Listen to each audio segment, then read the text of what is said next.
আজকে আমরা যে এই পবিত্র সভায় উরসে তাজুস শরিয়ায় উপস্থিত হয়েছি, তাজুস শরিয়ার ব্যক্তিত্বের উপরে যথেষ্ট আলোচনা হবে, শ্রবণ করবেন।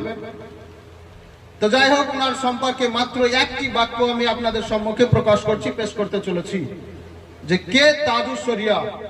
2018 সালে ওনার ইন্তেকাল হয়েছে।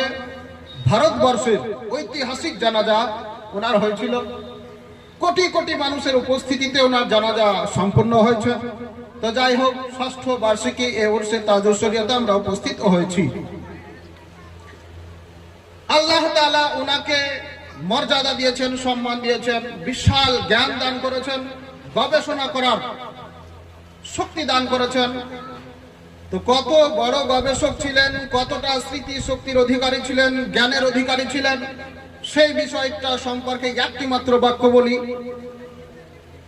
হুজুর তাজুস শরিয়া আখতার রাজা খান আলাইহি রহমাতুর রিদওয়ান যখন চতুর্দশ শতাব্দীর মহান মুজাদ্দিদ আলা হযরত ইমাম ইশক মুহাব্বত ইমাম আহমদ রাজা খান আলাইহি রহমাতুর রিদওয়ানের প্রতিষ্ঠিত মাদ্রাসা আল জামিয়াতুর রাজাবিয়া মঞ্জার ইসলাম, সেখানে যখন তিনি পড়তেন, তিনার শিক্ষা জীবনের কথা বলছি, তিনি যখন সেখানে শিক্ষার্থী হিসেবে শিক্ষা গ্রহণ করতেন, সেই সময় হুজুর তাজুস শরিয়া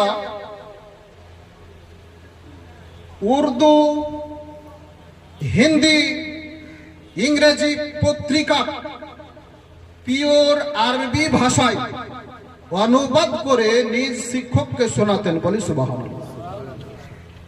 আলিম মুক্তি পাশ করার পরে নয়, শিক্ষারত অবস্থায়, ছাত্র জীবনে, শিক্ষা অর্জন করা অবস্থায়, ছাত্র জীবনে উনি উর্দু ভাষার পত্রিকা, হিন্দি ভাষার পত্রিকা, ইংরেজি ভাষার পত্রিকাকে পিওর আরবি ভাষায় অনুবাদ করে নিজ শিক্ষককে শোনাতেন।